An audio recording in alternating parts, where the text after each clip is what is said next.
Details చూస్తే Delhi car bomb పేలుడు కేసులో ఎన్ఐఏ కీలక అడుగు వేసింది. ఈ కేసులో ఏకంగా 7,500 పేజీలతో కూడిన భారీ ఛార్జిషీట్ ను పటియాలా హౌస్ కోర్టులో దాఖలు చేసింది. 10 మంది నిందితులపై పక్కా ఆధారాలతో ఎన్ఐఏ అభియోగాలు మోపింది.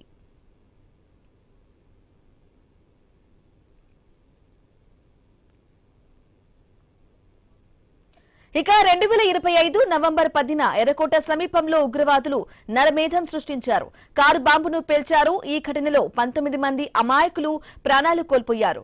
ఈ ఘటన వెనుక ఉన్న కుట్రను ఛేదించేందుకు ఎన్ఐఏ బృందాలు రంగంలోకి దిగాయి. ఢిల్లీ, యూపీ, హర్యానా, గుజరాత్, మహారాష్ట్ర, జమ్మూ కాశ్మీర్లో విస్తృతంగా దర్యాప్తు చేపట్టాయి. ఈ విచారణలో దిగ్భ్రాంతికరమైన విషయాలు వెలుగులోకి వచ్చాయి.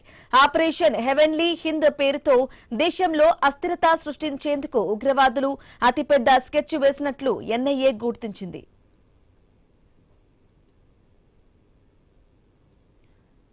ఇక ఈ దారుణానికి సంబంధించిన కుట్ర 2022లోనే శ్రీనగర్లో జరిగిన ఒక రహస్య భేటీలో మొదలైనట్లు అధికారులు ఛార్జిషీట్లో పేర్కొన్నారు.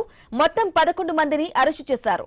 నిందితుల నేరాన్ని నిరూపించేందుకు 588 మంది వాంగ్మూలాలను, 395 కీలక పత్రాలను సాక్ష్యాధారాలుగా సేకరించింది.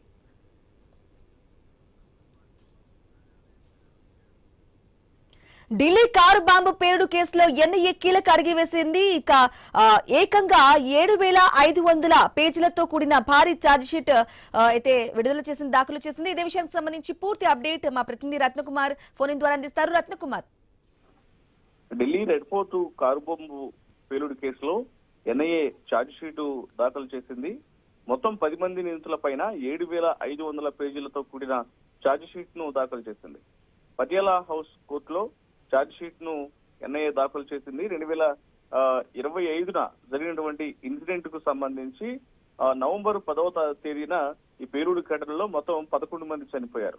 ఢిల్లీ, యూపీ, హర్యానా, గుజరాత్, మహారాష్ట్ర, జమ్మూ కాశ్మీర్ లో దర్యాప్తు జరిపింది national investigation agency.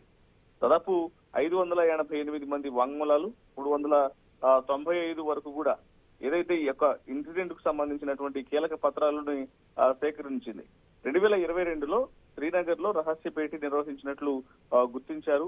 Operation heavenly Hind పేరుతో యొక్క ఘటనకు పాల్పడినట్లు కూడా కుట్ర చేసినట్లు గుర్తించడం జరిగింది.